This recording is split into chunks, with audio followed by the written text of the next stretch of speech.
உலகெங்கிலும் வாழும் தமிழ் உணர்வாளர்களுக்கு நமது அன்பார்ந்த வணக்கங்களை தங்கத்தமிழ் இலக்கிய பூங்கா சார்பில் தெரிவித்துக் கொள்கிறோம்.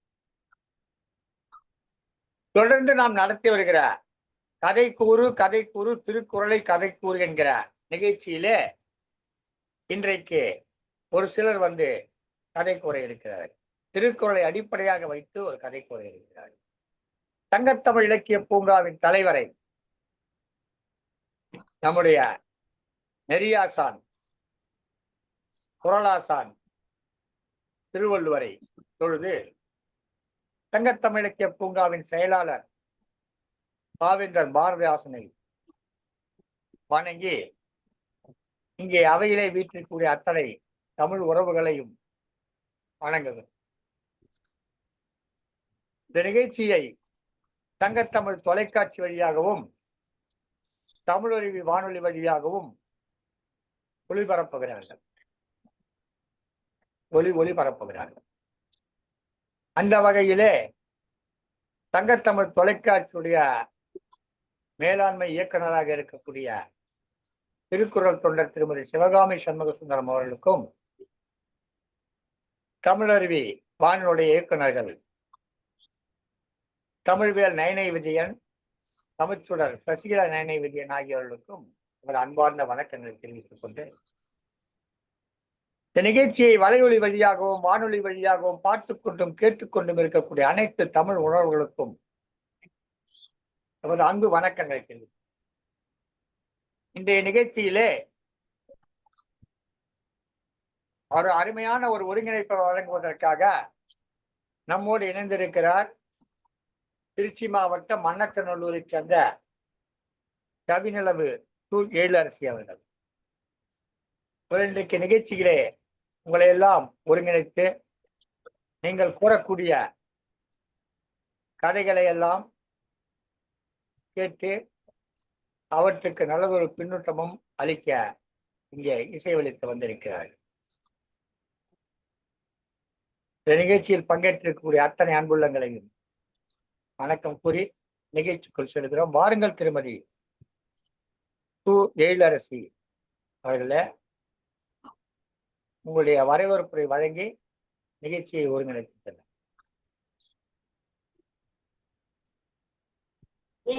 நீங்கள் கூட ஒரு கதையை கூறலாம். நீங்கள் கூட திருக்குறள் கதையை கூறலாம்.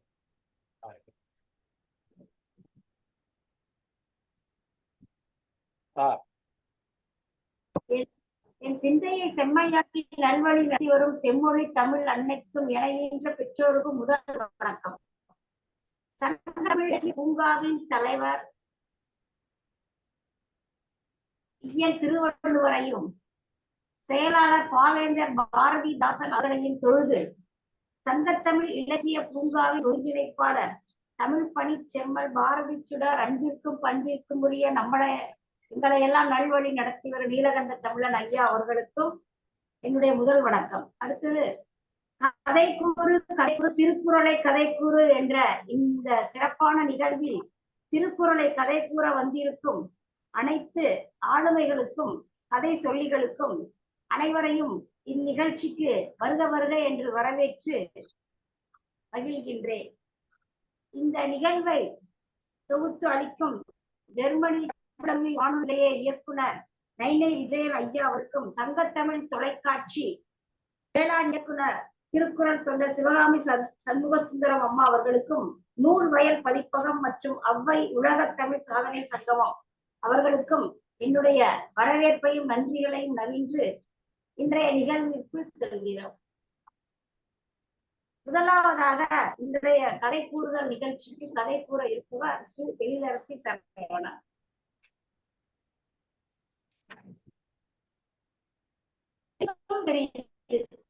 என்ன சுந்தரி இன்னைக்கு வேக வேகமா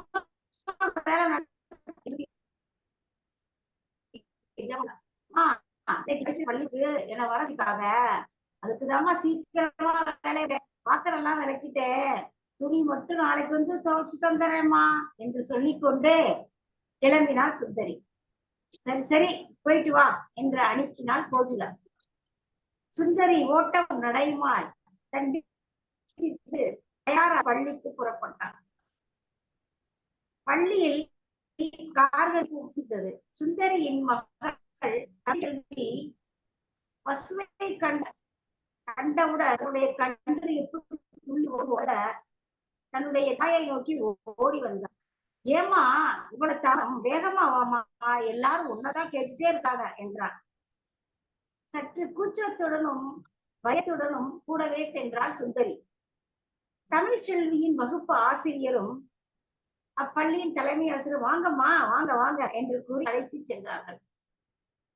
உங்களை எதுக்கு வர சொன்னோம் தெரியுமாமா என்று கேட்டனர்.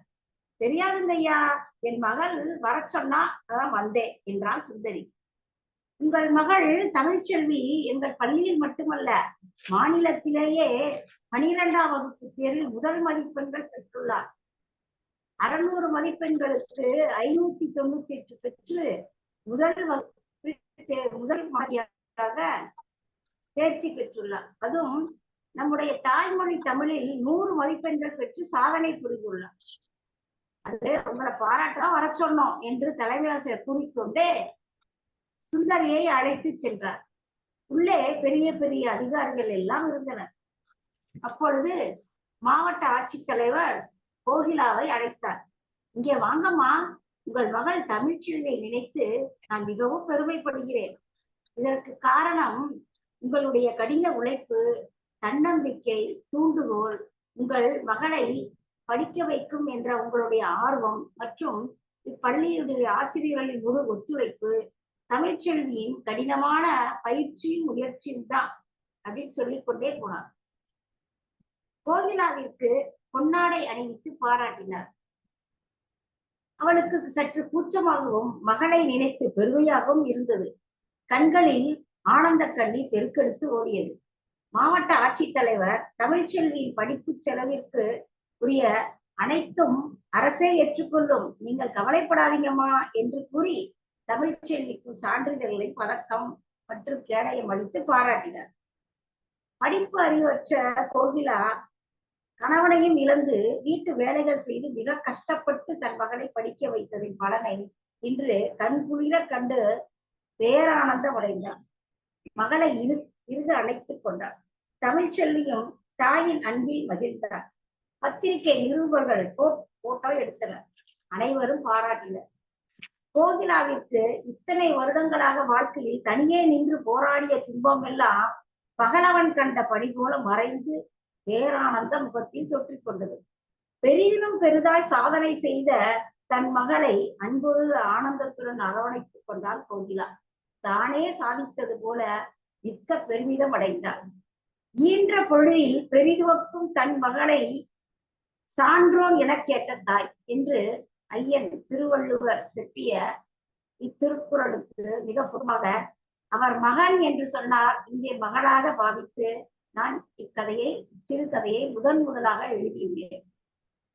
தன் மகளை சிறந்த அறிவுடையவள் என்று கேட்கும் தாய் அவளை பெற்றபோது அடைந்த பெருமகிழ்ச்சியை விட அதிகம் மகிழ்ச்சி அடைவாள் என்பதே இக்கதையின் பொருளாகும்.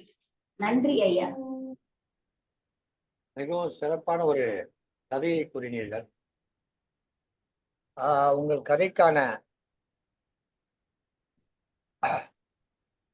கதையை பற்றி நிச்சயமாக நாம் சில விடயத்தை சொல்லியாக வேண்டும். ஈன்ற பொழுதில் பெருந்துவக்கும் தன் மகனை சான்றோனை கேட்டதா என்ற திருக்குறளுக்கு ஏற்ப ஒரு நல்ல ஒரு கதையை, ஒரு தாய் மிகுந்த பாடுபட்டு தன் மகளை படிக்க வைக்கிறார். அவள் படித்து முடித்து அந்த பிள்ளையை மாவட்ட ஆட்சியர் பாராட்டி இனிமேற்கொண்டு உன்னுடைய படிப்பு செலவுகள் எல்லாம் அரசே ஏற்றுக்கொள்ளும் என்று சொல்லியிருக்கிறார். பொதுவாக கதையில் வரும் சம்பவங்கள், பெயர்கள் அனைத்தும் கற்பனையே என்று சொல்லி போடுவார்கள். என்னை பொறுத்தவரை கற்பனையாக ஒன்றையும் சொல்ல முடியாது. நாம் எங்கேனும் ஏதேனும் கேட்டதைத்தான் சொல்ல முடியும். நீங்கள் அதை கேட்டீர்களா என்று எனக்கு தெரியாது. நான் கேட்டதை சொல்லுகிறேன். அண்மையிலே ஒரு மாணவி மாணவியா மாணவிதான். அரசு பள்ளியில படித்து அதிக மதிப்பெண் பெற்றதற்காக அந்த பிள்ளையினுடைய மொத்த உயர்கல்வி செலவு அனைத்தையும் தமிழ்நாடு அரசு ஏற்றுக்கொள்ளும் என்று தமிழக முதல்வர் அறிவித்தார் ஒரு நாட்களுக்கு முன். இது ஒரு நல்ல செய்தி. இந்த செய்தி உங்கள் கதையிலே இடம்பெற்றிருந்தது. இதுதான் ஒரு சமூகத்தில் நடைபெறுகிற நடைமுறையில் நாம் பார்க்கிற விடயங்களை கொண்டு வந்து கதைக்குள் கொடுக்கிறோம். அப்பதான் அந்த கதைகள் நிற்கும்.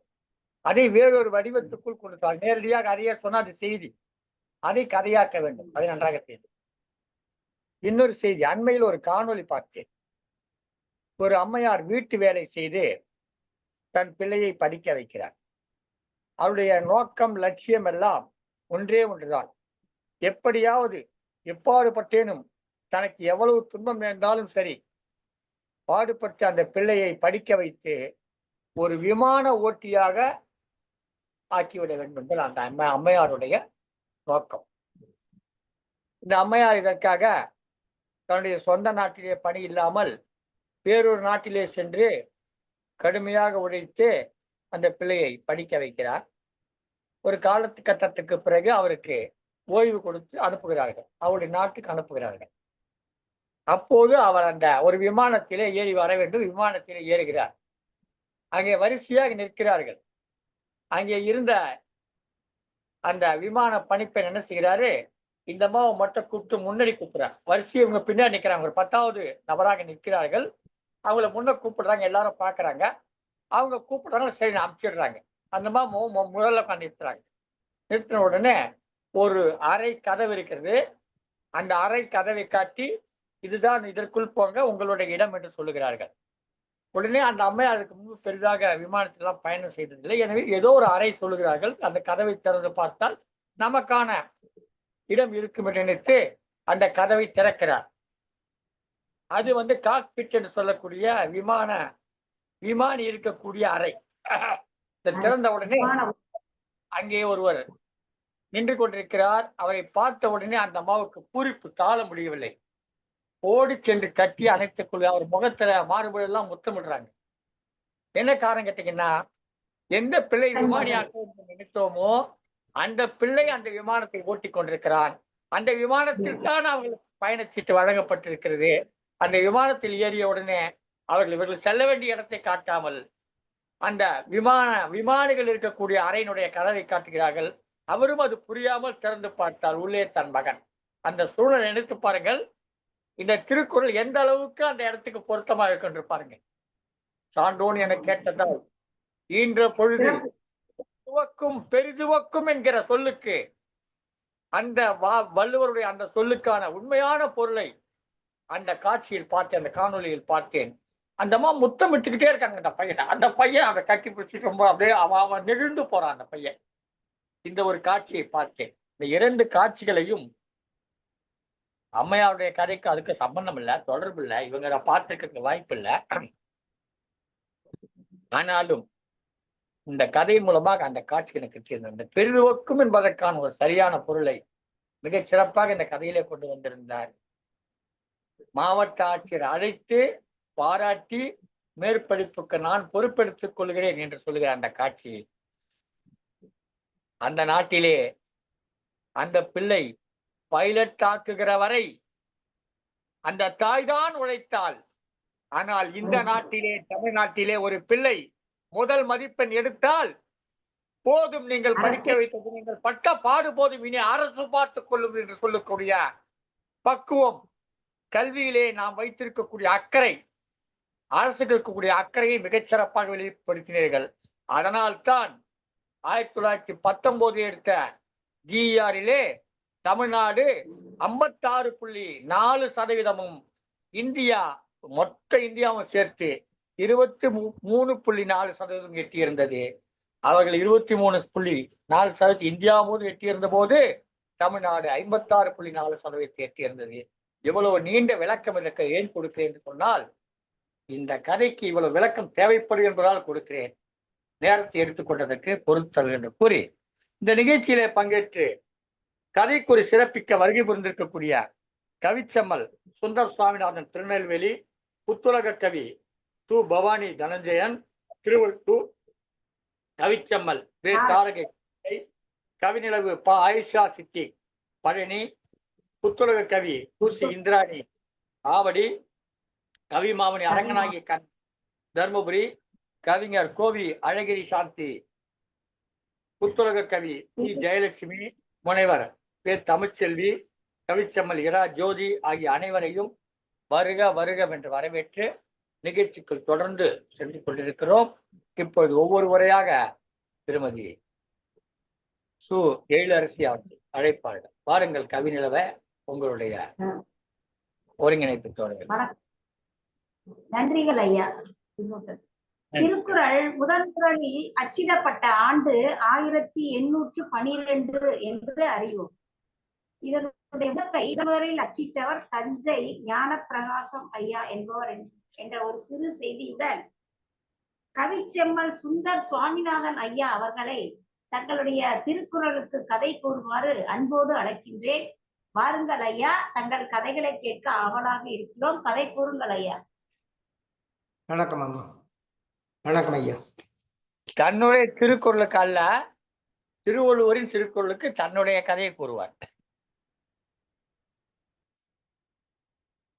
சொல்லுங்கள். அன்னை தமிழுக்கு என் முதல் வணக்கம்.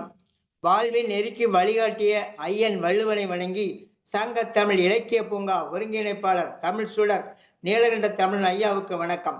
ஒருங்கிணைப்பு கவி நிலவு சு எழிலரசி சரவணன் அவர்களுக்கு வணக்கம். கதை சொல்லவிருக்கும் அனைவருக்கும் என் வணக்கத்தை கூறி குறள் கதையினை சொல்கிறேன்.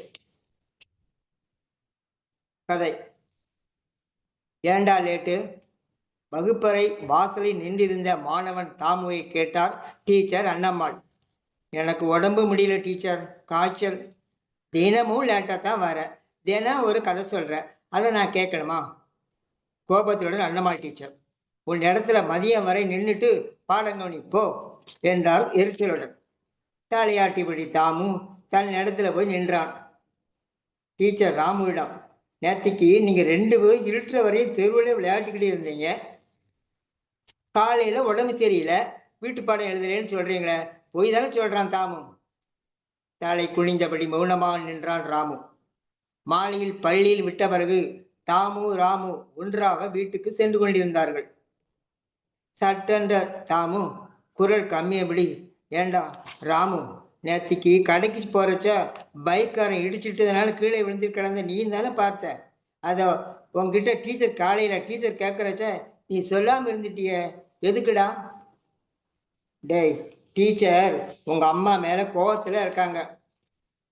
அதுதான் காலையில டீச்சர் உன் மேல கோபத்தை காட்டிட்டாங்க. என்னடா சொல்ற? உங்க அம்மா டீச்சரோட வீட்டுக்கு வேலைக்கு வரேன்னு சொல்லிட்டு 2 வாரம் ஆச்சான். போகாம இருந்ததுனால உன்னை நிக்க வச்சு தண்டனை கொடுத்துட்டாங்க டீச்சர். காலையில பள்ளிக்கு வரும்போது அடுத்த வகுப்பு கணக்கு டீச்சர் கிட்ட பேசிக்கிட்டே வந்தாங்கடா நம்ம டீச்சர்.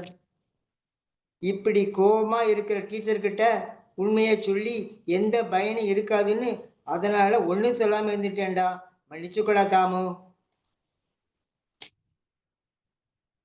அதிகாரம் 20 பயன் இலா சொல்லாமை. குறள் 200. சொல்லுக சொல்லின் பயனுடைய, சொல்லற்க சொல்லின் பயனில்லா சொல். சொல்வதால் பயன் ஏற்படுமானால் அச்சொல்லை சொல்ல வேண்டும். சொல்வதால் பயனில்லை என்றால் அச்சொல்லை சொல்லாமல் விடுக. வாய்ப்பளித்தமைக்கு நன்றி. சுந்தர் சுவாமிநாதன், திருநெல்வேலி. ஐயா வணக்கம். சொல்லுக சொல்லி பயனுடைய அப்படிங்கிற இந்த கதையில சொல்லுக சொல்லி பயனுடைய, சொல்லற்க சொல்லி பயனில்லா சொல். அவன் ராமு உண்மையிலே சொல்லி இருக்கலாம் ஐயா. இத சொல்லி இருந்தா அவங்க ஆசிரியர் உண்மையை உணர்ந்திருக்கலாம். இதுல ஆசிரியர் நானும் ஒரு ஆசிரியரா இருக்கிறதுனால இன்றைய சூழ்நிலை இல்லை. கதை சிறப்பு, ஆனா இன்னும் கொஞ்சம் நல்லா இருந்திருக்கலாமோன்னு என்னோட மனதிற்கு தோன்றியதையா வேண்டாம். கதை சிறப்பு. ஐயா பின்னூட்டம் தருவார்கள். ஐயா, அதாவது இந்த கதையில ஒரு மாணவன் வந்து தண்டிக்கப்படுறான். அவன் தாமதமா வந்தான் என்பதற்காக தண்டிக்கப்படுவதாக சொல்றாங்க. அதை பொறுத்தவரையிலும் எனக்கு மாறுபட்ட கருத்து கிடையாது. ஏன்னா ஒரு மாணவன் தாமதமா வர்ற போது தண்டனை கொடுப்பது என்பது ஆசிரியருடைய இயல்பு, அது செயல், அது செய்துதான் ஆகணும். ஆனா அவர் கொடுத்த தண்டனை அதற்கல்ல, தன்னுடைய சுயநலத்துக்காக மாணவனை தண்டித்தார் என்று சொல்லுவதை பொது கருத்தாக என்னால் ஏற்றுக்கொள்ள முடியாது. யாரேனும் ஒரு ஆசிரியர் அப்படி இருக்கலாம். எல்லா ஆசிரியரும் சிறந்தவர்கள் என்று நான் சொல்ல மாட்டேன். ஆனால் பொது கருத்தாக ஏற்றுக்கொள்ள முடியாது. அதே மாதிரி பொது கருத்தாக இல்லாத ஒன்றை நாம் பொதுமைப்படுத்தக்கூடாது. எங்கோ வந்து தமிழ்நாடு முழுவதும் திருநாட்டுக்காக வேண்டி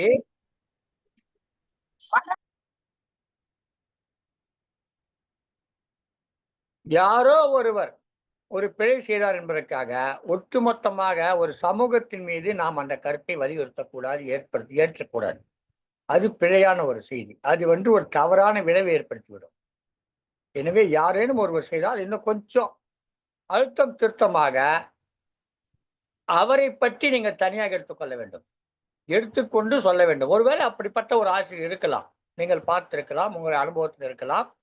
அவரை பற்றி சொல்ல, அதை பற்றி தனித்து நீங்கள் இதனை சொல்ல வேண்டும். சொல்லாமல் பொதுவாக சொன்னார் என்றும், அதுவும் காலையில வர்ற போதே இன்னொரு ஆசிரியர்கிட்ட பேசிக்கொண்டான் என்றும், அப்ப அந்த ஆசிரியர் மறுத்துக்குரியதாக இருக்க வேண்டும். அவர்கள் ஒரு 3-4 ஆசிரியர் வந்து கொண்டார்கள். அப்ப சொன்னாங்க, அப்ப மற்ற ஆசிரியர்கள் வந்து அப்படிலாம் செய்யக்கூடாது என்று சொன்னதாக இருக்க வேண்டும். அப்படி இருந்தா மற்ற ஆசிரியர் அப்படி கிடையாது, எல்லா ஆசிரியரும் அப்படி கிடையாது, ஒரு ஆசிரியர் தான் அந்த பிழை உள்ளவர் என்று நமக்கு அந்த கதை வலியுறுத்தும். இல்லை என்றால் ஒட்டுமொத்தமாக ஆசிரியர் சமூகத்தை தவறாக சித்தரித்துவிடும். எனவே இதில் ஒரு சரியான மாற்றம் செய்யாமல் இந்த கதையை நாம் ஏற்றுக்கொள்ளவில்லை. இந்த அவை இந்த கதையை நிராகரிக்கிறது. இந்த அடிப்படையில் நிராகரிக்க என்று கூறி இவருக்கு பின்னூட்டம் வழங்குகிறேன். சிறப்பு. அடுத்த கதை சொல்லி அடையுங்கள்.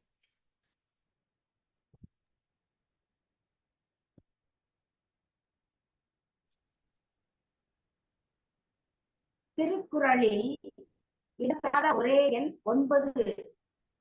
அடுத்தது, கோடி என்ற சொல் 7 இடங்களில் இடம்பெற்றுள்ளதாம். 70 கோடி என்ற சொல் ஒரே ஒரு குறளில் இடம்பெற்றுள்ளது. 7 என்ற சொல் 8 குறட்பாக்களில் எடுத்தாளப்பட்டுள்ளது. திருக்குறளை பற்றிய தெரிந்து கொள்ள வேண்டிய செய்திகள். கதைக்கூறு கதைக்கூறு திருக்குறளை கதைக்கூறு என்ற நிகழ்வில் திருக்குறள் கதை கூற வருமாறு தாரகை அம்மா அவர்களை அன்போடு அழைக்கின்றேன். கவிச்செம்மல் தாரகை குழந்தை அவர்களை அன்போடு அழைக்கின்றேன். வாருங்கள் அம்மா, உங்கள் கதைகளை கூறுங்கள். தமிழ்மறையே திருக்குறளே. திருக்குறளை தொட்டாலும் கை மணக்கும், படித்தால் கண் மணக்கும், கேட்டால் செவி மணக்கும், சொன்னால் வாய் மணக்கும், எண்ணினால் இதயம் மணக்கும். சங்கத்தமிழ் இலக்கிய பூங்காவின் ஐயனாம் திருவள்ளுவரை வணங்கி, செயலராம் பாவேந்தரை வணங்கி,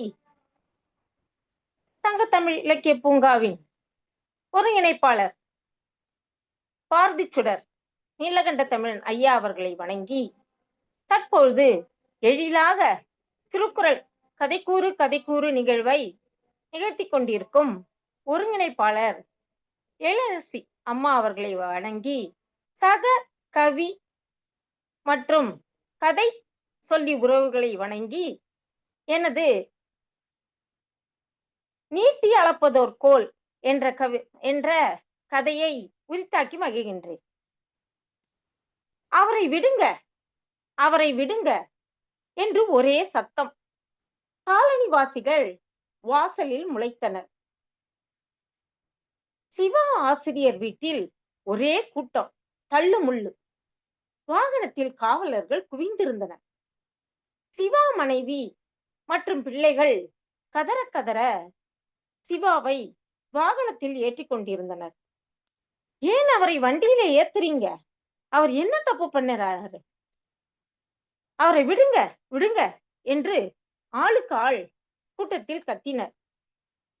என்ன தப்பு பண்ணினாரா? 3வது படிக்கிற பிள்ளைகிட்ட சேட்டை பண்ணி இருக்கிறார்.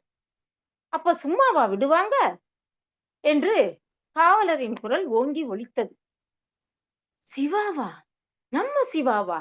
சேச்சே, இருக்காது. அவர் மிகவும் நல்ல ஆசிரியர். தான் உண்டு தன் வேலை உண்டு என்று இருப்பார். பள்ளி பிள்ளைகளுக்கு தன்னால் முடிந்த உதவிகளை செய்வார். அனைவரும் ஆளாளுக்கு அவருடைய குணத்தை அங்கேயே முணுமுணுத்து கத்தினர். காவலர்களின் காதிலும் அது விழுந்தது. ஞாயிறு கூட பள்ளிக்கு சென்று தனது பிள்ளைகளுக்காக சேவை செய்யக்கூடியவர். என்ன நடந்தது? எப்படி நடந்தது? ஒன்றும் புரியவில்லை. பின்தங்கிய மாணவர்களை படிக்க வைக்க மிகவும் கவனமாக முயற்சி செய்வார். சிவாவும் சேகரும் நண்பர்கள். பள்ளியில் ஒரே கட்டிடம்தான், எதிரெதிர் வகுப்பு.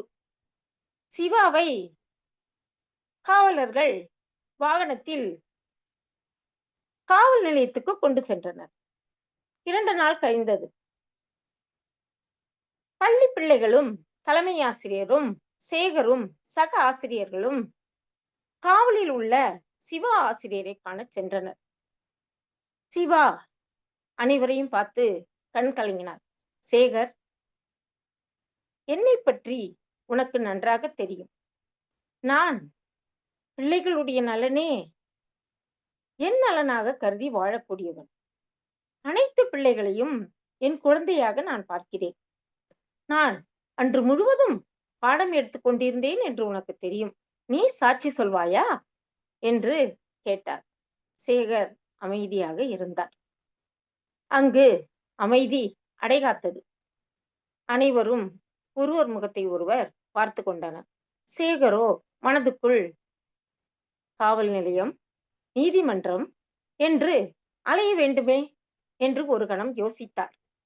அப்போது ஒரு மாலை குரல் ஒலித்தது. நான் கூறுகிறேன் என்று கையை உயர்த்தியது. அது வேறு யாரும் அல்ல, சேகரின் மகள்தான். அவளும் அங்குதான் படிக்கிறாள். அனைவரது முகத்திலும் மகிழ்ச்சி தாண்டவமாடியது. அதிகாரம் 80. நட்பு ஆராய்தல்.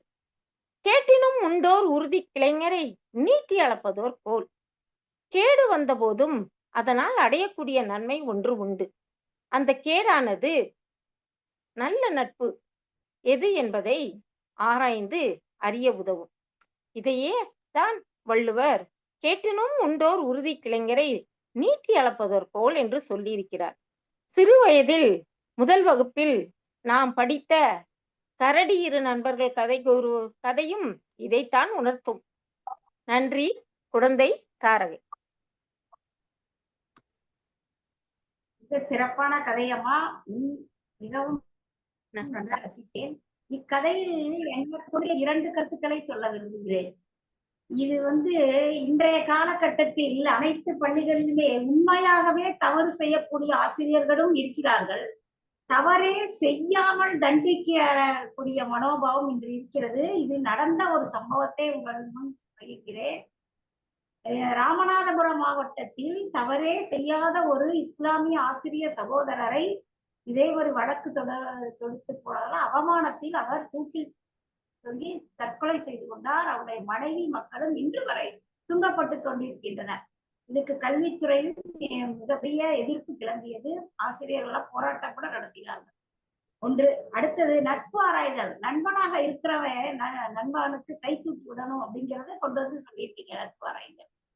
ஒரு சின்ன குழந்தை அவருடைய மகள் அப்பாவுக்கு ஒரு தூண்டுகோலா இருந்திருக்கிறார். எனக்கு மிகவும் பிடித்திருக்கிறது. அருமையான கதை, மிகச் சிறப்பு. வாழ்த்துக்கள். தொடர்ந்து கதை கூறுங்கள், சிறப்பியுங்கள்.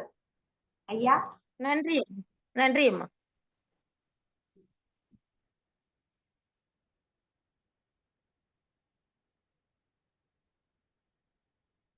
ஐயா.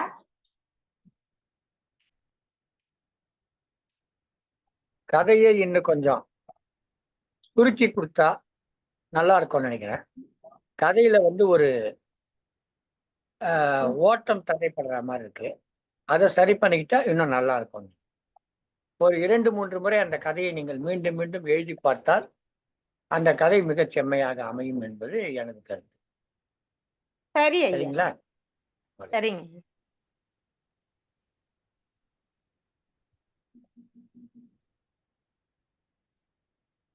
சங்கத்தமிழ் இலக்கிய பூங்கா நடத்தும் கதைக்கூறு திருக்குறளை கதைக்கூறு என்ற இந்த சிறப்பான நிகழ்ச்சியில் திருக்குறளுக்கு ஏற்ற கதை கூற வருமாறு கவிஞர் கோ வி அழகிரி சாம்பி திமிரி அவர்களை அன்போடு அழைக்கிறேன். வாருங்கள் ஐயா, உங்கள் கதையை கூறுங்கள்.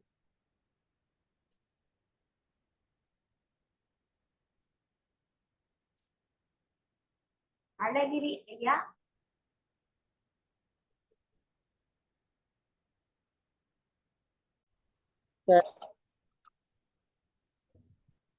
அனைவருக்கும் வணக்கம். இந்த குழுவில என்னையும் சேர்த்ததுக்கு அனைத்து தமிழ் அறிஞர்களுக்கும் என் நெஞ்சார்ந்த நன்றியை தெரிவித்துக் கொள்கிறேன். நான் கூற வந்த செய்யுள் செய்யாமல் செய்த உதவிக்கு வையகமும் வானகமும் ஆற்றல் அறியுது. ஒரு ஊர்ல ஒரு நாட்டை ஒரு ராஜா ஆட்சி பண்ணிட்டு வந்தோம். அந்த ராஜா அந்த நாட்டு மக்களுக்கு தன்னால் இயன்ற உதவிகளையும் நன்மைகளையும் செய்து வந்தான். அதனால் அந்த ராஜா சொன்னாக்கா அந்த நாட்டு மக்களுக்கு ரொம்ப மதிப்பு அதிகம், மரியாதை அதிகம். தன்னால் இயன்ற உதவிகளை எப்பொழுதும் எந்த நேரத்திலும் செய்து கொண்டு வந்திருந்தார் அந்த ராஜா. அந்த அரண்மனையில் இருந்த சில மந்திரிகளும் அமைச்சர்களும் செய்த சூழ்ச்சியால் அண்டை நாட்டு மன்னனோடு சேர்ந்து தன் நாட்டு மன்னனை அரசவை விட்டே நாட்டை விட்டே போர் செய்து துரத்தி விட்டார்கள். தப்பித்த அரசன் காட்டிலே சென்று தஞ்சம் புகுந்து கொண்டான். அப்பொழுது அங்கே ஒரு முனிவர் தவ வேள்வி செய்து கொண்டிருந்தார். இந்த காட்டில் சுற்றி கொண்டிருந்த ராஜா என்பவர் அந்த தவ முனிவரிடம் சென்று அமைதியாக நின்று இருந்தார். தவம் கலைந்த அந்த ராஜா என்ன ஏது என்று கேட்க நடந்த நிகழ்ச்சிகளை அனைத்தையும் அந்த முனிவரிடம் சொல்லும் போது முனிவர் தன்னிடம் இருந்த பழங்களையும் காய்களையும் கொடுத்து உண்ண செய்து விருந்து ஒன்று கொடுத்தார். விருந்து உண்ட பின் அந்த முனிவர் முகத்தையே பார்த்து கொண்டிருந்த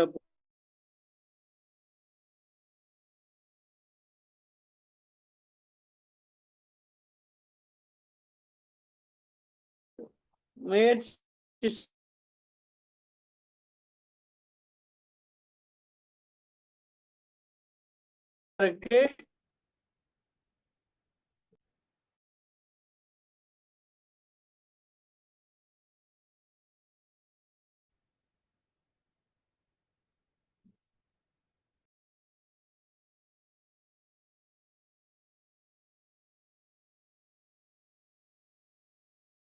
பெறும் இரண்டு மலர்கள் திருக்குறளில் இடம்பெறும் இரண்டு மலர்கள் அனிச்சம், குவளை. இரண்டு மலர்கள் மட்டுமே இடம்பெறுகிறது. கதைக்கூறு திருக்குறளை கதைக்கூறு நிகழ்ச்சியில் அடுத்ததாக கவி மாமணி அரண்நாயகி கண்ணன் அம்மா அவர்களை தர்மபுரியிலிருந்து அழைக்கிறேன். வாருங்கள் அம்மா, உங்கள் கதையை கூறுங்கள்.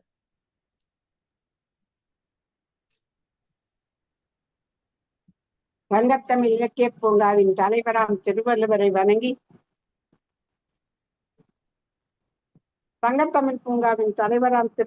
வணங்கி செயலராம் பாவேந்தரையும் வணங்கி என் அன்பு சகோதரர்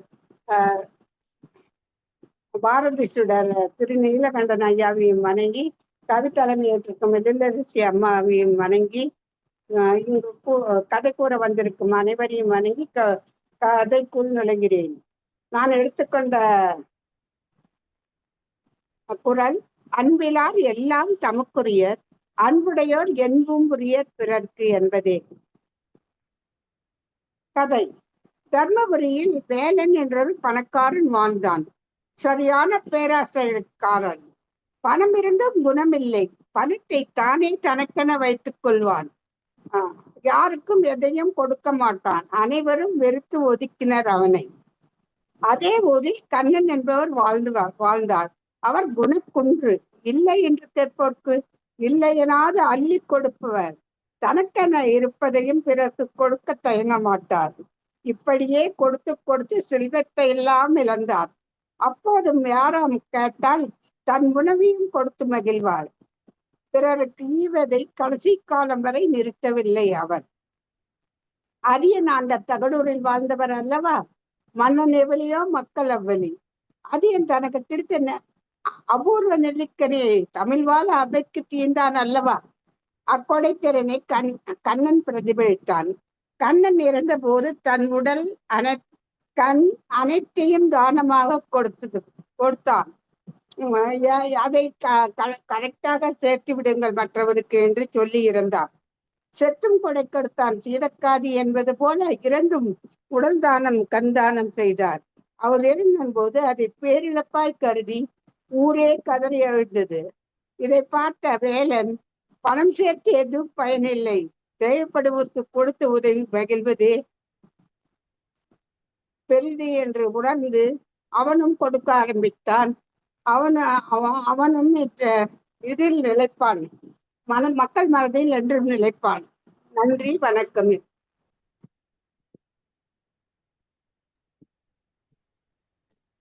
மிக சிறப்பான ஒரு கதையை அன்பிலார் எல்லாம் நமக்குரிய அன்புடையார் என்பும் புரிய பிறர்க்கு என்பது போல தன்னுடைய உடலையே தானமாக அளித்து பொருளை மட்டுமே தானமாக அளித்த கண்ணன் அவர்களை கூறியீர்களாம். மிகச் சிறப்பு, மிக்க நன்றி. தொடர்ந்து கதைகளை கூறி சிறப்பியுங்கள். நன்றி அம்மா. நல்லதொரு கதையை கொடுத்தார்கள். தர்மபுரியில 2 பேரை சொன்னார்கள். ஒருவன் யாருக்கும் எதையும் கொடுக்க மாட்டான், உதவ மாட்டான் என்பதை சொன்னார்கள். இன்னொருவன் தன்னிடமிருந்த அனைத்தையும் அள்ளி அள்ளி வழங்கினான் என்று குறிப்பிட்டார்கள். அந்த அள்ளி அள்ளி வழங்கியவன் மறைந்த போது ஊரே அழுதது. அதை பார்த்து மனம் திருந்திய கதையில் கூறி சிறப்பித்தார்கள். அதுல இந்த அள்ளி அள்ளி கொடுத்தார்ல, அள்ளி அள்ளி கொடுத்து மறைந்து விட்டார் இல்லையா, அவர் பெயர் கண்ணன் என்று குறிப்பிட்டார்கள். தர்மபுரியை சேர்ந்தவர் சொன்னார்கள். ஒருவேளை அரங்கநாயகி கண்ணன் என்கிற அந்த கண்ணனை குறிப்பிட்டார்களோ என்று எண்ணுகிறேன். உண்மையிலேயே அவர் அத்தகைய ஒரு வள்ளல் தன்மை உள்ளவர் தான். அவருடைய கணவர் நல்ல வள்ளல் தன்மை உள்ளவர் தான். அம்மாவும் நல்ல ஒரு உதவுகிற குணம் கொண்டவர்கள். இவருடைய பிள்ளையும் அந்த மாதிரிதான், உண்மையிலேயே சிறப்பான ஒரு குணம் கொண்டவர். ஒரு செய்தி இந்த இடத்துல நான் பதிவு செய்ய விரும்புறேன். இது கொஞ்சம் வியப்பான செய்தி என்றால் நீங்கள் தெரிந்து கொள்ள வேண்டும். ஒரு தனிநபரை பற்றி நாம் புரிந்து கொள்ள வேண்டும். திருமதி அரங்கநாயகி கண்ணன் அவர்கள் இல்லத்திற்கு மறைந்த முன்னாள் பாரத பிரதமர் லால் பகதூர் சாஸ்திரி வந்திருக்கிறார். நன்றாக தெரிந்து கொள்ளுங்கள். நம்முடைய நாட்டுடைய முன்னாள் பாரத பிரதமர் லால் பகதூர் சாஸ்திரி தர்மபுரிக்கு அம்மையார் உடைய இல்லத்திலே தங்கி இருக்கிறார். அப்ப இவங்க ஒரு சின்ன பெண்ணாக கல்லூரி மாணவியாக இருந்திருப்பார்கள். இவங்க தாத்தா ஒரு அந்த தர்மபுரி பாராளுமன்ற உறுப்பினராக இருந்தவர்.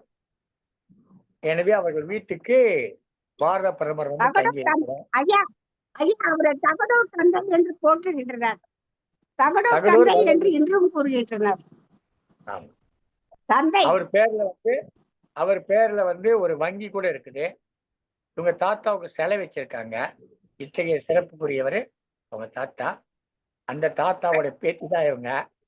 ரொம்ப சின்ன வயசுலயே லால் பகதூர் சாஸ்திரியை பார்த்து அவங்க கிட்ட பேசி இருக்கிறாங்க. இதெல்லாம் ஒரு பெரிய வாய்ப்புகள் இருக்கு தானே. என்ன எனக்கு அவங்களுக்கு என்ன ஒரு மிஞ்சி போனா ஒரு 5 ஆண்டுகள் வித்தியாசம் இருக்கும். நான் லால் பகதூர் சாஸ்திரி இல்லையா, சாதா சாஸ்திரி கூட பார்த்து பேசணும். வாய்ப்பு கிடைக்கும். எனக்கு அந்த வாய்ப்பு கிடைக்கலையா. அதனால ஆனா நானும் ஒரு சாஸ்திரி பார்த்து பேசியிருக்கேன். அவர் பேர் ரவி சாஸ்திரின்னு பேரு, ஒரு கிரிக்கெட் வீரர் ரவி சாஸ்திரின்னு பேரு. அவர் எனக்கு ஒரு விருது கொடுத்திருக்கார். நான் பார்த்த சாஸ்திரி ரவி சாஸ்திரி, அம்மா பார்த்த சாஸ்திரி லால் பகதூர் சாஸ்திரி.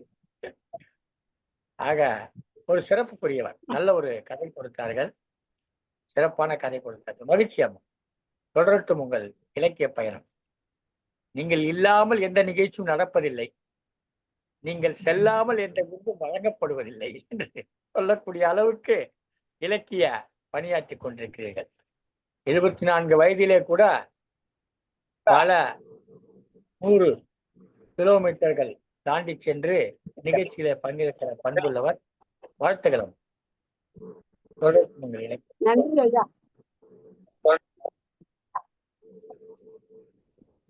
ஐயா ஆ வயது என்று நீங்க சொல்லுவீங்க இல்லையா? ஆ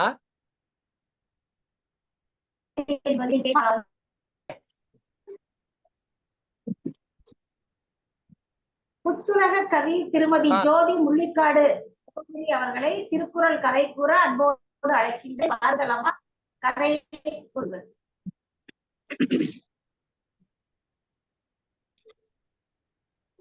எனையின்ற தந்தைக்கும் தாய்மானவராம் என் தந்தைக்கும் எனையின்ற தாய்க்கும் முத்தமிழுக்கும் முதல் வணக்கம்.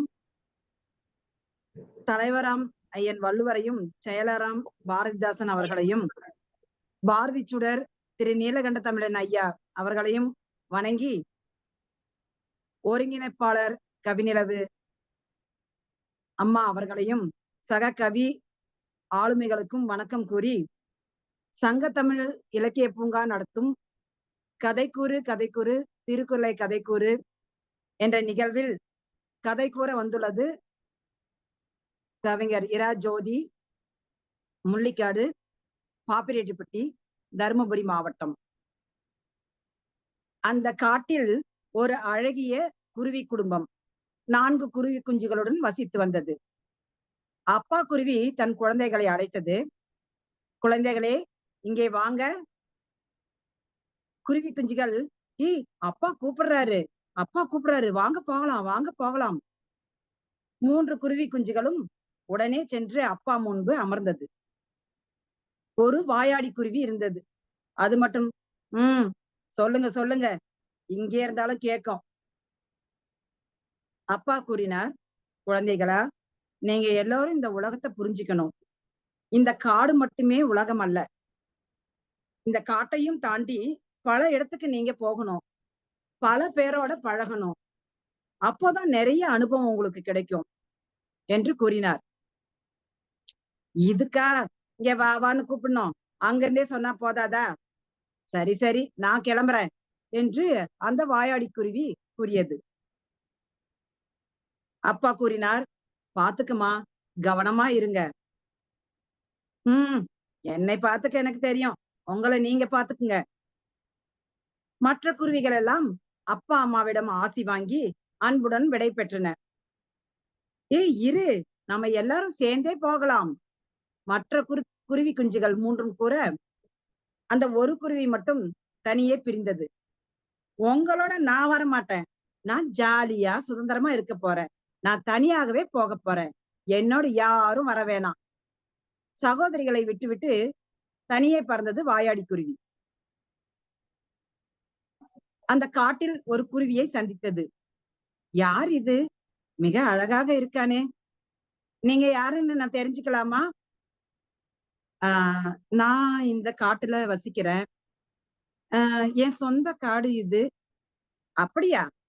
இந்த காட்டுல வாழணும்னா, உங்க சொந்த காட்டுல நாங்க வந்து வாழணும்னா உங்க அனுமதி கேட்கணுமா? நான் அப்படி சொல்லலைங்க. சரி சரி, காட்டை சுத்தி காட்டுவீங்களா? நீங்க இப்படி தொடர்ச்சியா பேசிக்கிட்டே இருந்தா எப்படி சுத்தி பாக்குறது? ஏன், கண்ணால தானே பார்க்க போறோம், வாயால இல்லையே. நீங்க ரொம்ப அதிகமா பேசுறீங்க. இப்படி பேசினா நான் உங்களோட நான் வரவே மாட்டேன். சரிப்பா சரிப்பா, நான் இனிமே பேச்ச குறைச்சிக்கிறேன், வாங்க போலாம். இப்படி இருவரும் பேசிக்கொண்டே இந்த காட்டின் அழகை சுற்றி பார்த்தனர். வழியில் ஒரு அடிப்பட்ட குரங்காரை பார்த்து கேலி செய்தது அந்த வாயாடி குருவி. என்ன குரங்காரே, ஒரு கையில மட்டும் கட்டு போட்டிருக்கீங்க, இன்னொரு கையிலும் கட்டு போட போறீங்களா?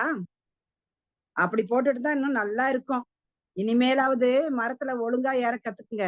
ஏற தெரியாம ஏறி காலையும் ஒடிச்சுக்காதீங்க. குரங்கு கூறியது. ஏய், இத்தனூண்டு இருந்துகிட்டு உனக்கு என்ன வாயி? ஒரு நாள் என்கிட்ட நீ மாட்டாம போவியா?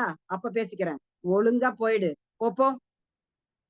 வாயாடி குருவியின் தோழன் வருத்தப்பட்டான். நீ செய்யறது கொஞ்சம் கூட எனக்கு பிடிக்கல. ஏன்? நான் சந்தோஷமா இருக்கிறது உங்களுக்கு பிடிக்கலையா? அப்படி இல்ல, மற்றவங்கள துன்புறுத்துறதுல உனக்கு அப்படி என்ன சந்தோஷம்? நான் என்ன அவங்கள அடிச்சேனா இல்ல கடிச்சேனா? ஆஹா, இப்படியெல்லாம் நீ பேசிட்டே இருந்தா நம்ம நட்பு இதோட முடிஞ்சிரும் பாத்துக்கோ. சரி சரி, இனிமே நான் இப்படி செய்யல. மீண்டும் குருவிகள் இரண்டும் காற்றை சுற்றி பார்க்க புறப்பட்டன. சிறிது தூரம் சென்றவுடன் குருவி ஒரு பாம்பை பார்த்தது. அந்த பாம்பிடம் பேசச் சென்றது. ஏய் பாம்பே, எங்களை போன்ற பறவைக முட்டையை தின்னுட்டு செரிக்காம இப்படி கிடைக்கிறியே, சிச்சி, உனக்கு அசிங்கமா இல்ல? ஊர்ந்து போற உனக்கே இவ்வளவு இருந்தா பறந்து போற எங்களுக்கு எவ்வளவு இருக்கும்? ஒரு நாள் இல்ல ஒரு நாள் உன் முட்டையெல்லாம் தேடி உடைக்க போறேன் பாரு. அந்த பாம்பு சீறியது. அந்த வாயாடி குருவியின் நண்பர் திட்டினான். நீ வாய் பேசாம வம்பு பண்ணாம வருவியே மாட்டியா? இனிமே நான் உன் கூட பழக மாட்டேன். நான் போறேன். உன் பிறவி குணம் மாறவே மாறாதா என்று அந்த குருவி தோழன் கோபித்துக் கொண்டு கிளம்பினான். சரி சரி, கோபித்துக் கொள்ளாதே. நாம் இருவரும் ஒரு கூடு கட்டுவோமா என்று மகிழுடன் கேட்டது. இருவரும் கூடு கட்டி மகிழ்வாக வாழ்ந்தனர். வாயாடி குருவி முட்டையிட்டு அடை காத்தது. அது ஒரு மழைக்காலம்.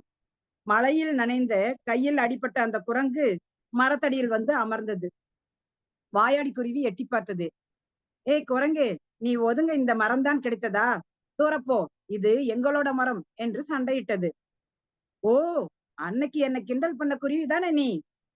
ஏய் குரங்கே, போ போ. மழை விடட்டும், நான் போயிடுறேன். அமைதியா இரு. இல்லைன்னா இல்லைன்னா என்ன பண்ணுவ? கையில்லாத நாங்களே கூடு கட்டி வாழறோம். இவ்வளோ நீண்ட கைய வச்சுக்கிட்டு வீடு கட்டி வாழ முடியாதா? ச்சே, உனக்கு அறிவே இல்லையா? திறமை இல்லையா? ஏய் குருவி, போயிடு. என் கோபத்தை தூண்டாதே. ஏன், என்ன பண்ணுவ? உன்னால ஒண்ணும் பண்ண முடியாது. நானும் அவரும் சேர்ந்து கொத்துனா ஓடியே போயிடுவ நீ. ஜாக்கிரதை. இப்ப என்ன பண்றேன் பாரு உன்னை. குரங்கார் மரத்தில் ஏறி கூட்டை பறித்து கீழே போட்டது. கீழே விழுந்த கூட்டிலிருந்து முட்டை உடைந்தது. குருவி குஞ்சுகள் இறந்தது. குருவிகள் ஓடி சென்று குரங்கை கொத்தியது. இருந்தும் என்ன பயன்? குருவி குஞ்சுகள் இறந்ததுதான் மிச்சம். கூடும் சிதைந்து போனதே. ஐயோ, ஆசை ஆசையா பாதுகாத்த கூடு, முட்டை எல்லாமே போச்சே என ஆண்குருவி வருத்தப்பட்டு அழுதது. என்னை மன்னித்து விடுங்கள். இனிமேல் தேவைக்கு அதிகமாக பேசவே மாட்டேன். என்னால் தானே இந்த துன்பம். வார்த்தைகளை கவனமாக பேசலன்னா நமக்கு துன்பம் தான் வருங்கிறத இப்பவாவது தெரிஞ்சுக்கிட்டயா? இதுவே எனக்கு போதும். இனிமேல் எப்போதும் அடக்கமில்லாமல் பேசாதே. வா போகலாம்.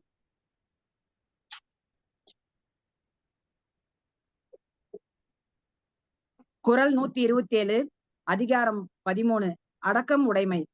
யாகாவாராயினும் நாக்காக்க, காவாக்கால் சோகாப்பர் சொல்லிலுக்கு பட்டு. ஒருவர் எதை அடக்காவிட்டாலும் நாக்கு ஒன்றையாவது தீயச்சொற்கள் பயிலாமல் அடக்கியாள வேண்டும். இல்லையேல் சொன்ன சொல்லே அவர் துன்பத்திற்கு காரணமாகிவிடும். வாய்ப்புக்கு நன்றி. மிக நீண்ட குருவிக்கதையாக இருந்தாலும் ரசிப்பதாக இருந்ததம்மா. நன்றி.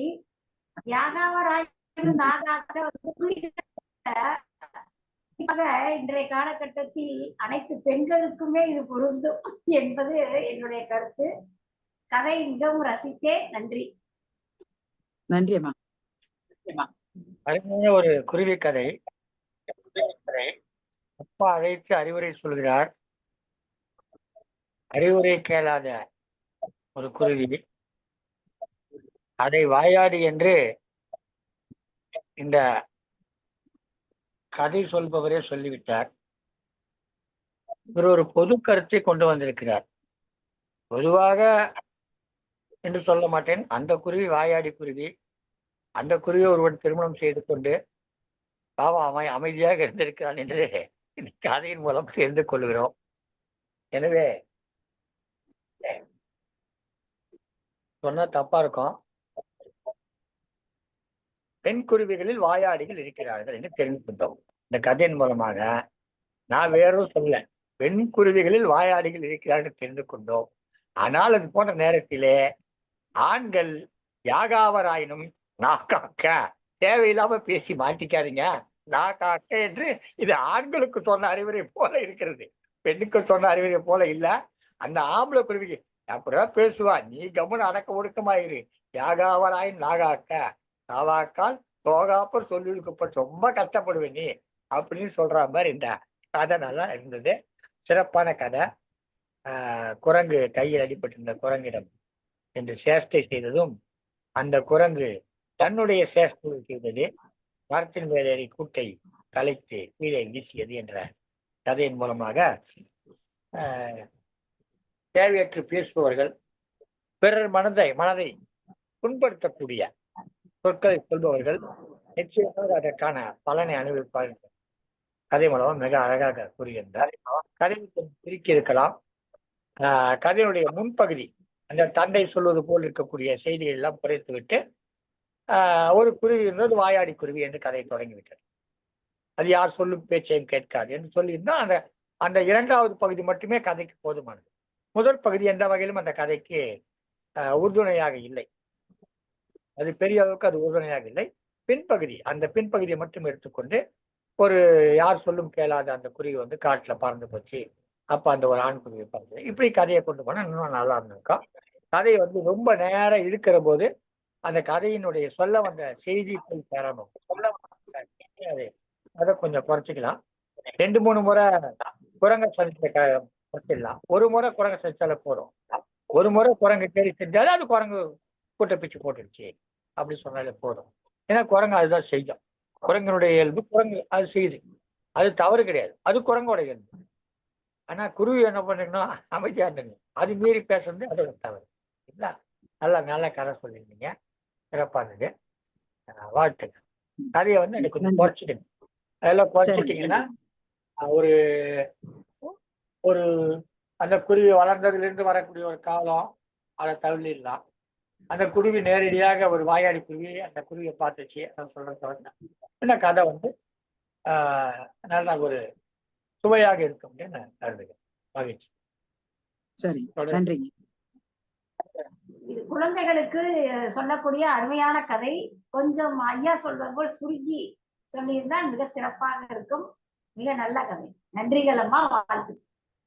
கதை ஒரு திருக்குறள் நிகழ்வில் முனைவர் பே. தமிழ்ச்செல்வி குலசேகரன் அம்மா அவர்களை அன்போடு அழைக்கின்றேன். வாருங்கள் அம்மா.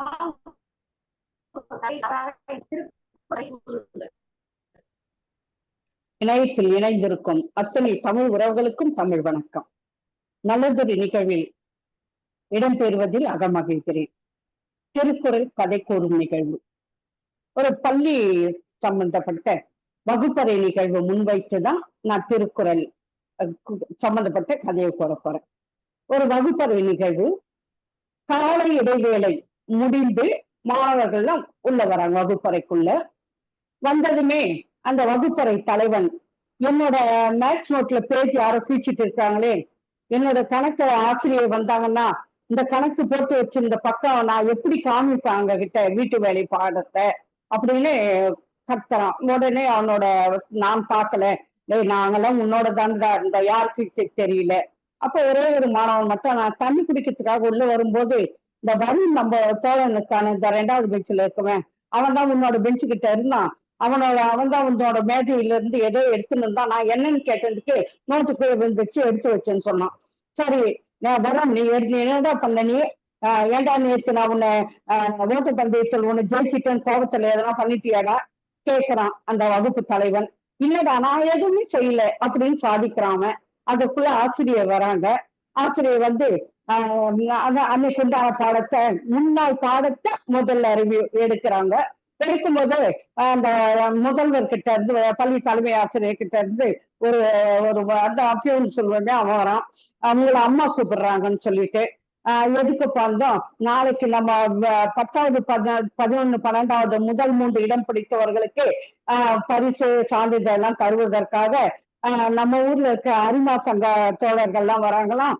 அது இல்லாம நம்ம ஊர்ல புகழ்பெற்று இருக்காங்களே சங்கத்தமிழ் இலக்கிய பூங்கா அந்த நிறுவனர் உள்ளிட்ட குழு கூட வராங்களாம்.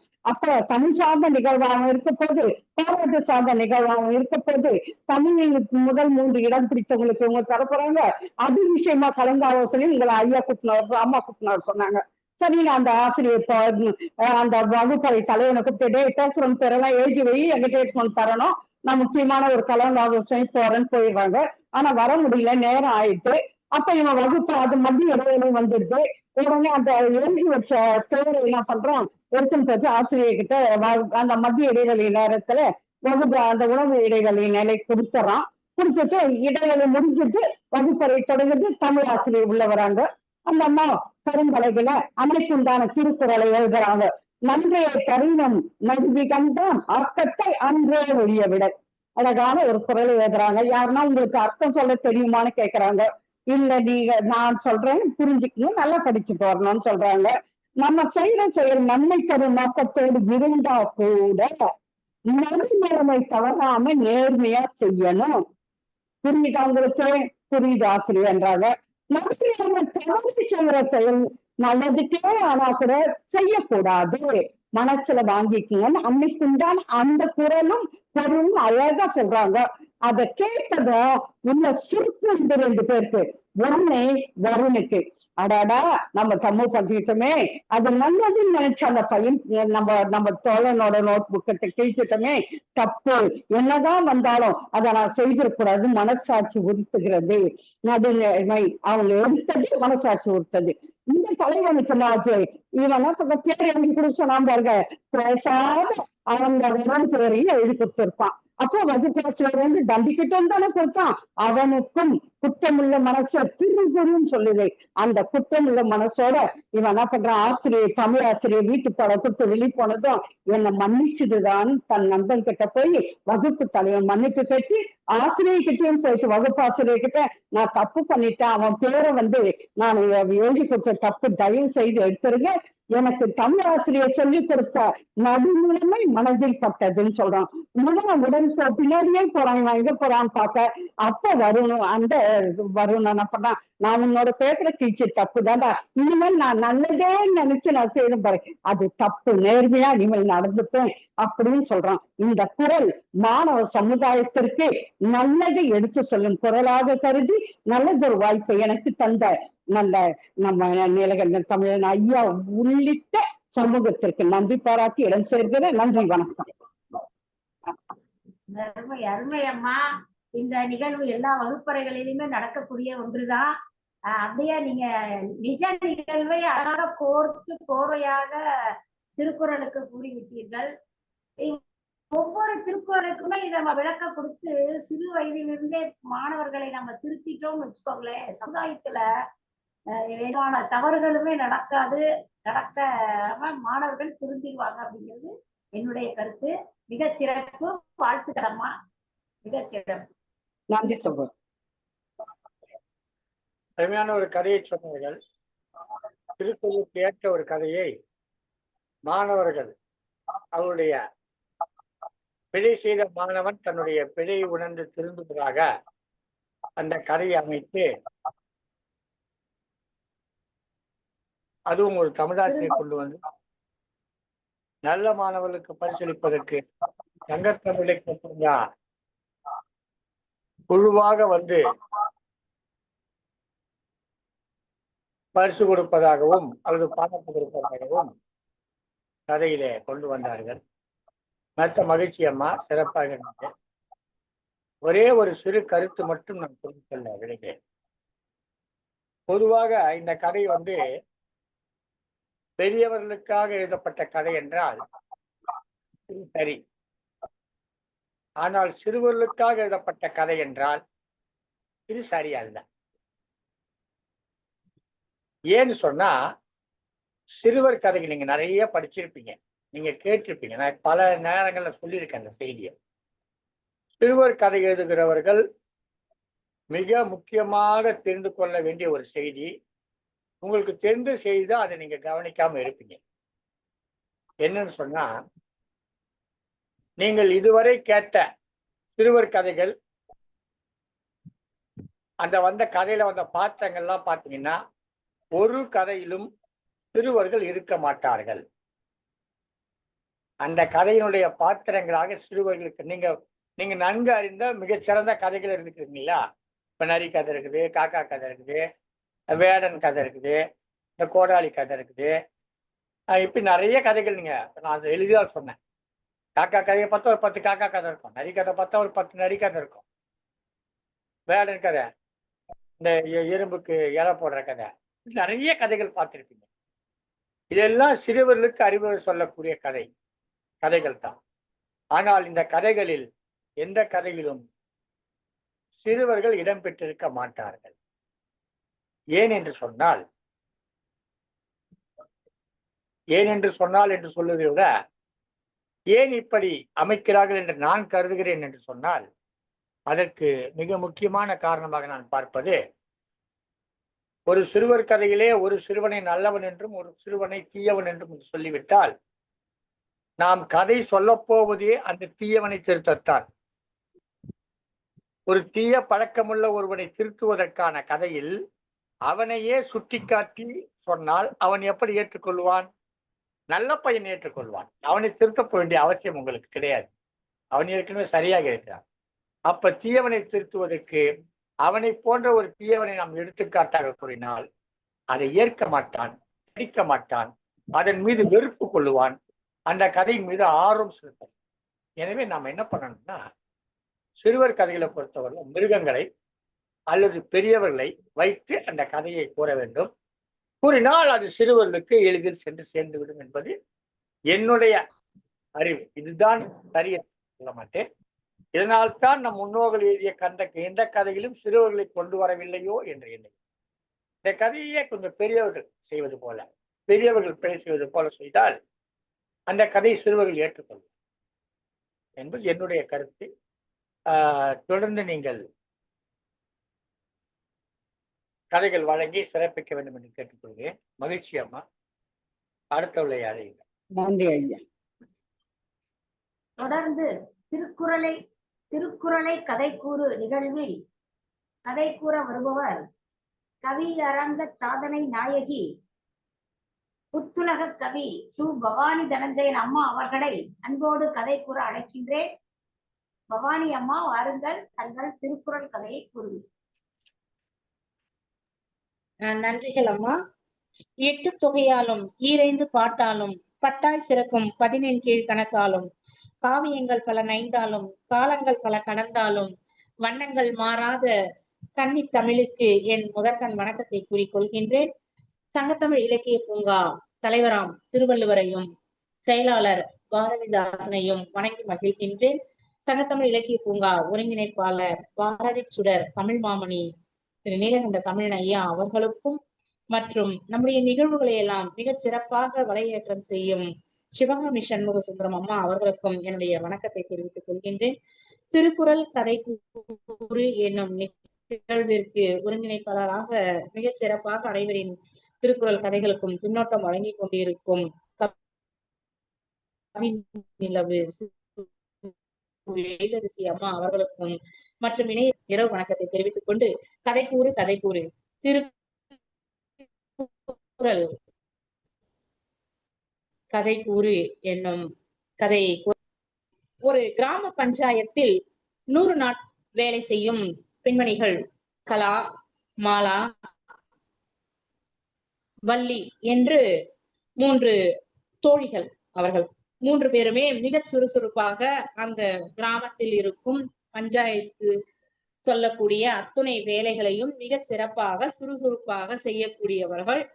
அதில் மாலா என்பவள் மட்டும் அந்த பெண்மணிகளை ஒருங்கிணைப்பு செய்யும் அந்த கூட்டத்தினுடைய தலைவி.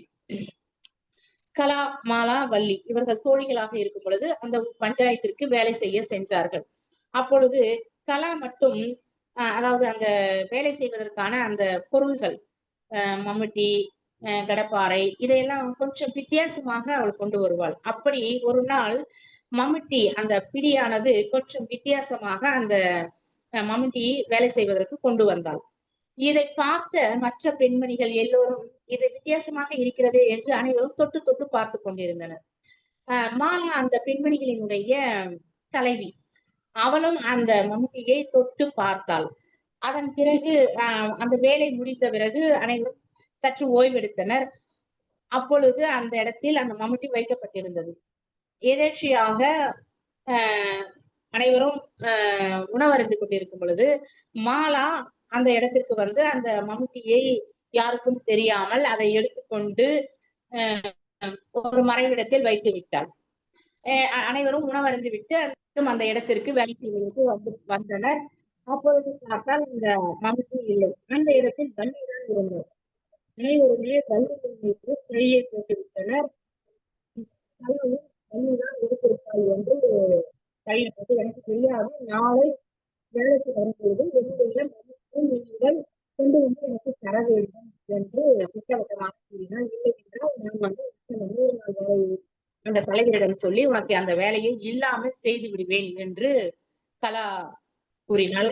வள்ளி மிகவும் வருத்தப்பட்டாள். நாம் இந்த வேலையை செய்யவே இல்லையே, என்ன செய்வது என்று நாளை வீடு போய் அந்த வீடு முழுவதும் அந்த வீட்டிற்கு சென்றவர் இன்றைய இரவு முழுவதுமே அந்த நினைப்பிலேயே அவள் அழுது கொண்டு தூங்காமல் இருந்தாள். மறுநாள் அதே 9 மணிக்கு வேலைக்கு சென்றார்கள். வேலைக்கு செல்லும் பொழுது என்ன ஆனதோ தெரியவில்லை, மாலாவிற்கு மனது மாறிவிட்டது. போய் முதல் வேலையாக அந்த பெண்களிடமும் மற்ற பெண்களிடமும் கலாவிடமும் என்னை மன்னித்து விடுங்கள், நான் தான் உன்னுடைய மம்முட்டியை எடுத்து மறைத்து வைத்து விட்டேன், மன்னித்து விடுங்கள், நான் வந்து உங்களுடன் தோழியாக பழகியே இது போன்ற ஒரு தவறை நான் செய்து விட்டேன், என்னை மன்னித்து விடுங்கள் என்று கலா கூறினாள். இதனைதான் வள்ளுவர் தன்னுடைய வாய்மை என்னும் 30வது அதிகாரத்தில் பொய்யாமை பொய்யாமை ஆற்றின் அறம்பிற செய்யாமை செய்யாமை நன்று என்று கூறுகிறார். அதாவது பொய் சொல்லாமல் இருப்பதை ஒருவன் உண்மையாக கடைபிடித்தால் அவன் வேறு அறம் செய்ய வேண்டிய அவசியம் இல்லை என்பதுதான் இக்குறளின் பொருளாகும். அதாவது பொய் கூறுதலை அந்த மாலா என்ற அந்த பெண்ணிற்கு வருத்தமாக இருந்தது. மனது மாறி தன்னுடைய உண்மையை அவள் ஒத்துக்கொண்டு மீண்டும் மூவரும் நண்பர்களாக தங்களுடைய பயணத்தை தொடர்ந்தனர் என்பதே இக்கதையினுடைய கூற்றாக கூறிக்கொண்டு வாய்ப்பளித்தமைக்கு நன்றி கூறி விடைபெறுகிறேன். அன்பு சகோதரி து. பவானி, திருவள்ளூர் சங்கத்தமிழ் இலக்கிய பூங்கா. நன்றிகள் ஐயா. மிக சிறப்பு அம்மா. பெண்களுக்கே உரிய ஒரு அல்ப ஆசை என்று சொல்லுவார்கள். அது மண்வெட்டியின் மேல் ஆசைப்பட்டு மாலா எடுத்து ஒழித்து வைத்து விட்டாளான்றது. அப்புறம் ஏதோ வீட்டிற்கு போனதும் அவளுக்கு அவளுடைய மனசாட்சியே உறுத்தி இருக்கும் என்று நினைக்கிறேன். அதனால் அடுத்த நாள் வந்து அவருடைய தோழிகளிடம் கொடுத்து சமரசமாகி விட்டார். ஆக மொத்தம் திருந்திட்டா, பரவாயில்ல. நல்ல கதை, மிக சிறப்பாக கூறினீர்கள், வாழ்த்துக்கள். தொடர்ந்து இந்நிகழ்வில் கலந்து கொண்டு கதைகளை கூறுமாறு என் மூத்த சகோதரி அனுபவம் வாய்ந்த உங்களை அன்போடு கேட்டுக்கொள்கிறேன். வாழ்த்துக்கள். நன்றி. பொதுவாக எனக்கு கதை சொல்லுபவர்கள் சொல்லக்கூடிய கதையிலே தான் எனக்கு ஐயம் வரும். அது எனக்கு அந்த கதையை கேட்கிற போது எனக்கு அந்த மாதிரி ஐயம் வரும். ஆனா திருமதி பவானி தனஞ்சயன் சொன்ன கதையில எனக்கு ஐயம் வரல. அப்புறம் எங்க வந்து கேக்குறீங்களா, அவங்க போட்டிருந்த நகையில தான் ஐயா வந்தது. அது ஒரே நெக்லஸ் கீழே ஒரு டாலர் தொங்குதா, இல்ல 2 நெக்லஸ், ஒரு நெக்லஸ் ஒரு டாலர் மாதிரி போட்டுக்கிட்டு இருக்காங்களான்னு ஒரு ஐயா வந்துச்சு. ஒரு டாலர் செயின் மாதிரி ஐயா வந்தது தவிர கதையில எல்லாம் எனக்கு ஒரு பெருசா ஐயா வரல. எனக்கு வந்து ஐயா அந்த நகையில தான் வந்தது. அது ஒரு கழுத்தோட போட்டுட்டு நெக்லஸ் ஒரு டாலர் இருந்து அந்த டாலர்ல கீழே ஒரு டாலர் தொங்குதாமா இருக்கா, அந்த மாதிரில இருக்கா, இல்ல கழுத்துல தொங்குற ஒரு நெக்லஸ் ஒண்ணு, தனியா ஒரு சங்கிலியோட இணைக்கப்பட்ட ஒரு டாலர் ஒண்ணு, அப்படி 2 இருக்குதா அப்படின்னு தான் எனக்கு ஐயா வந்தது. மற்றபடி எனக்கு எதுவும் ஐயா வரல. கதை நன்றாக இருந்தது, சிறப்பாக இருந்தது. மகிழ்ச்சி. அண்மையில ஒரு செய்தி உங்களுக்கு இந்த இடத்துல சொல்ல விரும்புறேன். வாய்ஸ் டுடேன்னு ஒரு மாத இதழ், உங்களுக்கு தெரியும் நினைக்கிறேன். வாய்ஸ் டுடே அப்படின்னு ஒரு மாத இதழ். அந்த மாத இதழில் சங்கத்தமிழ் இலக்கிய பூங்காவை பற்றி செய்தி போட்டிருக்காங்க. சங்கத்தமிழ் இலக்கிய பூங்காவை பற்றிய ஒரு செய்தி போட்டிருக்காங்க. சங்கத்தமிழ் இலக்கிய பூங்காவோட சாதனை நிகழ்ச்சி. அதுல நம்ம பூங்காவை சேர்ந்த ஒரு 9 பேருடைய படங்களை போட்டிருக்காங்க. அதுல பாருங்க, இருக்க படம் தெரியுதுங்களா? ஒரு அது யாரு? இந்த பக்கம் திருக்குறள் செல்வி திருமதி திருக்குறள் தொண்டர் சிவகாமி சண்முக சுந்தரம்.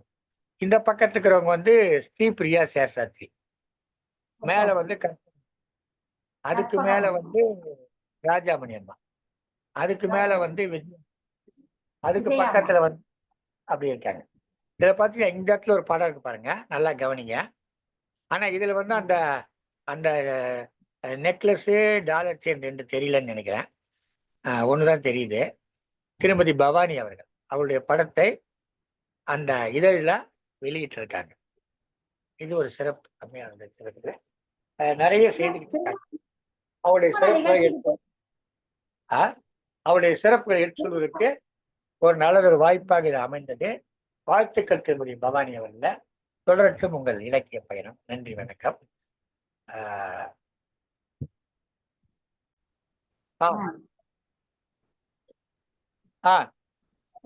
தமிழ் இலக்கிய பூங்காவின் கதைக்கூறு திருக்குறளை கதைக்கூறு நிகழ்வில் முதன் முறையாக கலந்து கொள்ள வந்திருக்கும் எங்கள் மாவட்டத்தைச் சேர்ந்த அன்பிற்குரிய அம்மா கவிஞர் சரஸ்வதி ஐயப்பன் அவர்களை அன்போடு கதை கூற அழைக்கின்றேன். வாருங்கள் அம்மா, உங்கள் கதை கூறுங்கள்.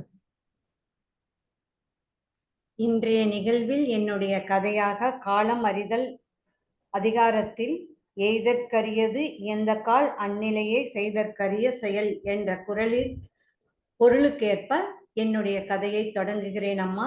இது 2வது நிகழ்வு, கதைக்கூறு. அதுல இன்னைக்கு நான் சொல்ல போறது எதையுமே காலத்துல நாம செய்யணும், அதை எப்படி செய்யணும் அப்படிங்கிறத எப்பயுமே நான் பொதுவா என்னோட கதைகளை தான் எழுதுவேன். இந்த தடவை நான் ஒரு படிச்ச கதை எனக்கு ரொம்ப பிடிச்சிருந்ததுனால அதையும் இணைச்சு இங்க சொல்ல வந்திருக்கேன். ஒரு நாட்டுல ஒரு விதி இருந்தது. அதாவது ஒரு அரசனை தேர்ந்தெடுக்கும் முறை அப்படிங்கிறது 5 வருஷத்துக்கு ஒரு தடவை தேர்ந்தெடுப்பாங்க. ஆனா அந்த 5 வருஷத்துல அந்த மக்களுக்காக அந்த சேவை செய்யும் அரசனை என்ன பண்ணிடுவாங்கன்னா அந்த நாட்டை விட்டு காட்டுக்கு அனுப்பிடுவாங்க. அந்த மாதிரி காட்டுக்கு போகும்போது என்ன பண்ணுவாங்கன்னா அங்க கொடிய மிருகங்கள் இருக்கும். அவங்களுக்கு தண்ணீர், உணவு இந்த மாதிரிலாம் எதுவுமே இருக்காது. அப்படிப்பட்ட ஒரு இடத்துல கொண்டு போய் விட்டதுக்கு அப்புறம் அவங்க அந்த அரசன் இருப்பாரா இருக்க மாட்டாரா அப்படின்னு தெரியாது. அதனாலவே நிறைய பேர் அரசனா இருக்க ஒத்துக்க மாட்டாங்க. யாரோ ஒரு சிலர் 5 வருஷம் நம்ம மன்னனா இருப்போம், ஆட்சி செய்வோம் அப்படிங்கிறதுக்காக அந்த பதவியை ஏத்துக்கிட்டு வருவாங்க. ஆனா பதவியை ஏத்துக்கிட்டு அப்புறம் 5 வருஷம் முடிஞ்சவனா அவங்கள ஆத்துக்கு அந்த பக்கம் அக்கறைக்கு கொண்டு போய் விட்டுருவாங்க, அந்த காட்டுக்குள்ள. அது ஒரு பெரிய கொடிய காடு. இப்படிப்பட்ட ஒரு விதிமுறைப்படிதான் அரசன் தேர்ந்தெடுப்பாங்க. அப்படிப்பட்ட இடத்துல ஒரு தடவை அரசன் 5 ஆண்டு ஆட்சி காலம் முடிஞ்சதுக்கு அப்புறம் தன்னோட ஆட்சி காலத்தை முடிஞ்சதுக்கு அப்புறமாவும் சந்தோஷமா அக்கறைக்கு இக்கரையில இருந்து அக்கறைக்கு போக கிளம்புனாரு. போகும்போது எப்படி போனாருன்னா நல்ல அழகான பட்டுடுத்தி அத்தனை நகைகளும் போட்டுக்கிட்டு எப்படி ராஜ கம்பீரமா இருப்பாரோ அந்த மாதிரி ஒரு அரசனுக்குரிய அத்தனை லட்சணத்தோடையும் வில்லேந்தி வாழேந்தி ரொம்ப கம்பீரமா போகும்போது எல்லாருக்கும் ஒரு ஆச்சரியம். என்னடா எல்லாருமே இதுக்கு முன்னாடி இருந்த மன்னர்கள் எல்லாருமே அழுதுட்டு போவாங்க, இல்ல சோகமா போவாங்க, இல்ல கவலையா போவாங்க. ஆனா இவர் மட்டும் என்ன இப்படி போறாரு அப்படின்னா எல்லாருக்குமே ஒரு ஆச்சரியம் இருந்தது. ஆனா அந்த இடத்துல அவரு என்னோட சிம்மாசனத்தையும் கொண்டாங்க அப்படின்னு அதிகாரமா கேட்டோம்னா அது அத்தனை பேருக்கு இன்னுமா ஆச்சரியமாயிடுச்சு.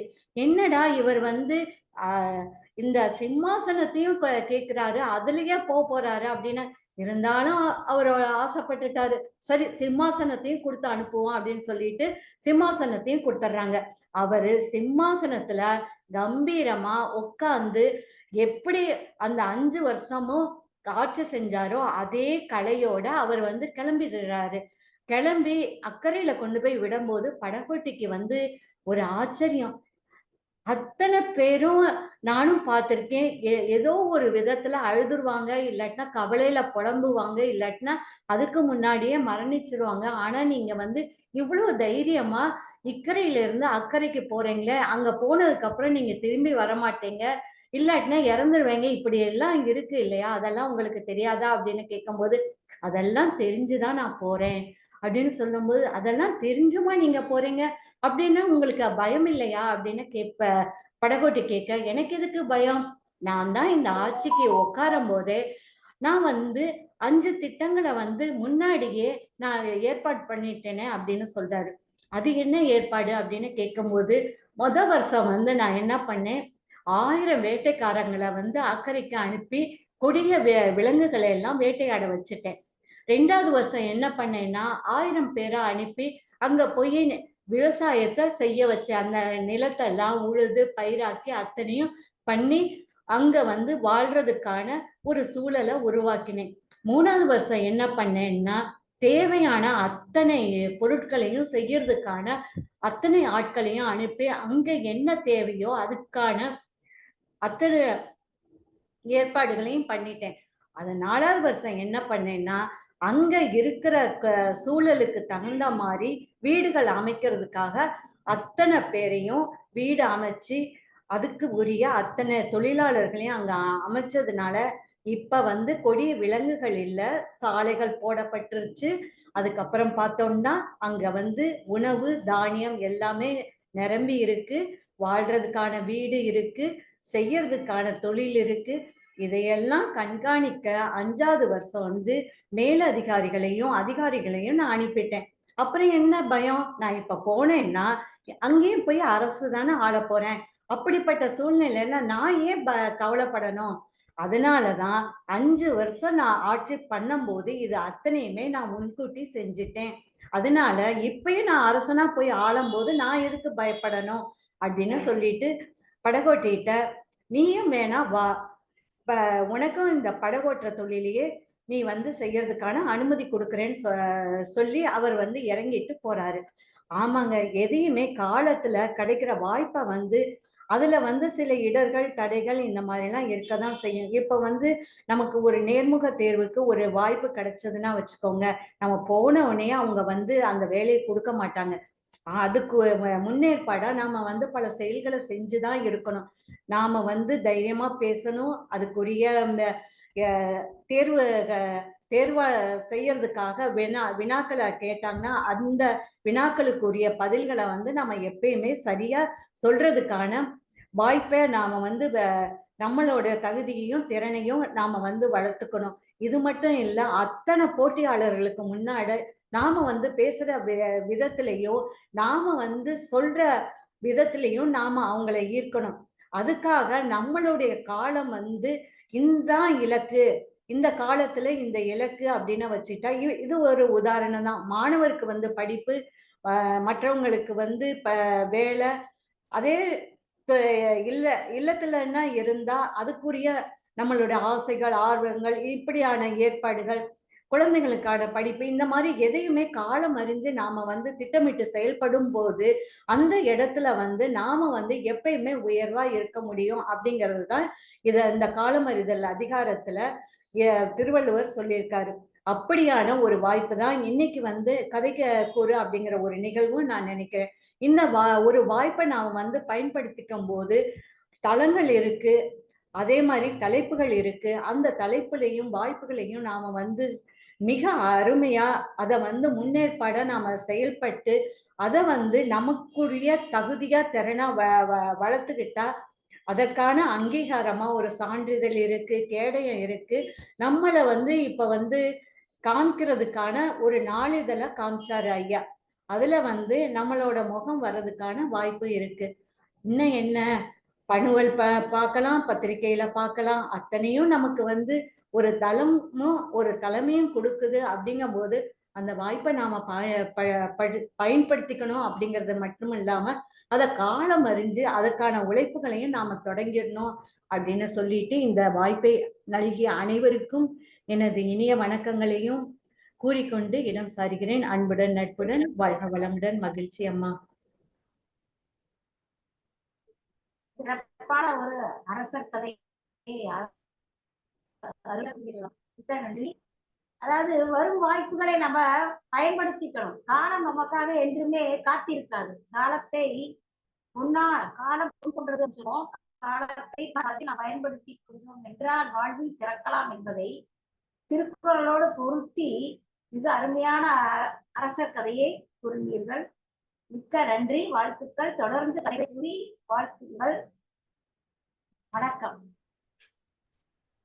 மிக்க நன்றிகள் அம்மா. இந்த மாதிரி 5 வருஷம் ஆட்சி முடிஞ்சா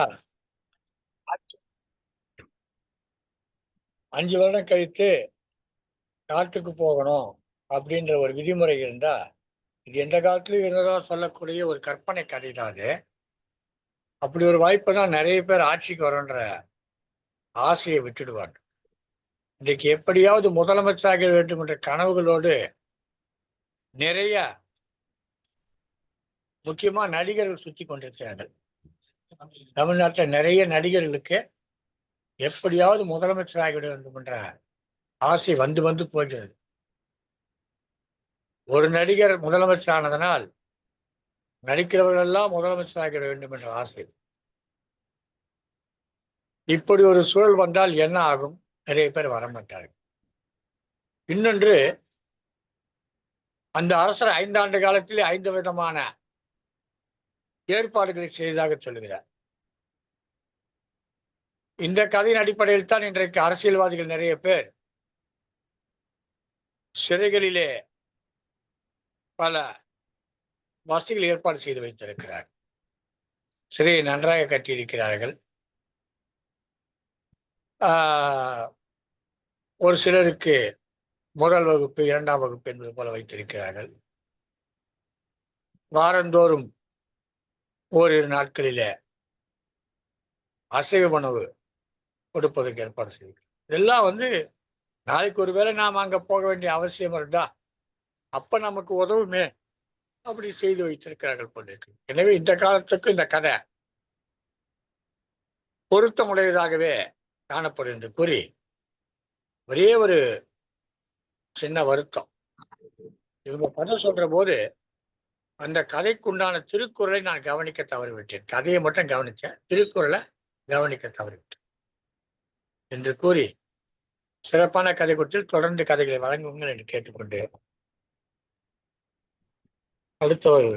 அடுத்தடுத்து தொடர்ந்து நிகழ்ச்சி நடைபெறுகிறது. அவற்றெல்லாம் பங்கேற்று சிறப்பிக்க எண்ணற்றவர்கள் வர இருக்கிறார்கள்.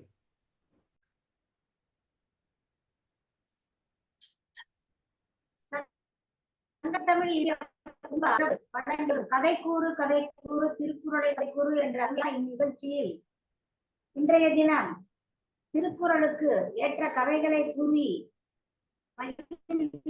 செம்மல் சுந்தர் சுவாமிநாதன் ஐயா அவரும், புத்துலக கவி கவியரங்க சாதனை நாயகி து பவானி அம்மா, கவிச்செம்மல் வீரை குழந்தை கவி மாமணி அரங்கநாயகி கண்ணன் தர்மபுரி, கவிஞர் கோ பி அழகிரி சாந்தி திமிரி, முனைவர் பே தமிழ்ச்செல்வி குணசேகர் அம்மா, புத்துலக கவி ஜோதி காடு தர்மபுரி மற்றும் திருமதி கவிஞர் சரஸ்வதி ஐயப்பன் திருச்சிராப்பள்ளி அவர்கள் நீங்கள் மனம் நிறைந்த நன்றிகளையும் வாழ்த்துக்களையும் கூறி தொடர்ந்து இந்நிகழ்வில் கலந்து கொண்டு திருக்குறளை ஏற்ற கதைகளை கூறுமாறு கேட்டுக்கொண்டு இந்நிகழ்வை புத்தகமாக ஆக்க இருக்கும் ஜெகல் தமிழ் அருவி வானொலி நிலைய இயக்குனர் அவர்களுக்கும் மற்றும் சங்கத்தமிழ் தொலைக்காட்சி இயக்குனர் மேலாண் இயக்குனர் திருக்குறள் தொண்டர் சிவகாமி சண்முக சுந்தரம் அம்மா அவர்களுக்கும், நூல் வயல் பதிப்பகம் மற்றும் அவ்வை உலக தமிழ் சாதனை சங்கம் அனைவருக்கும்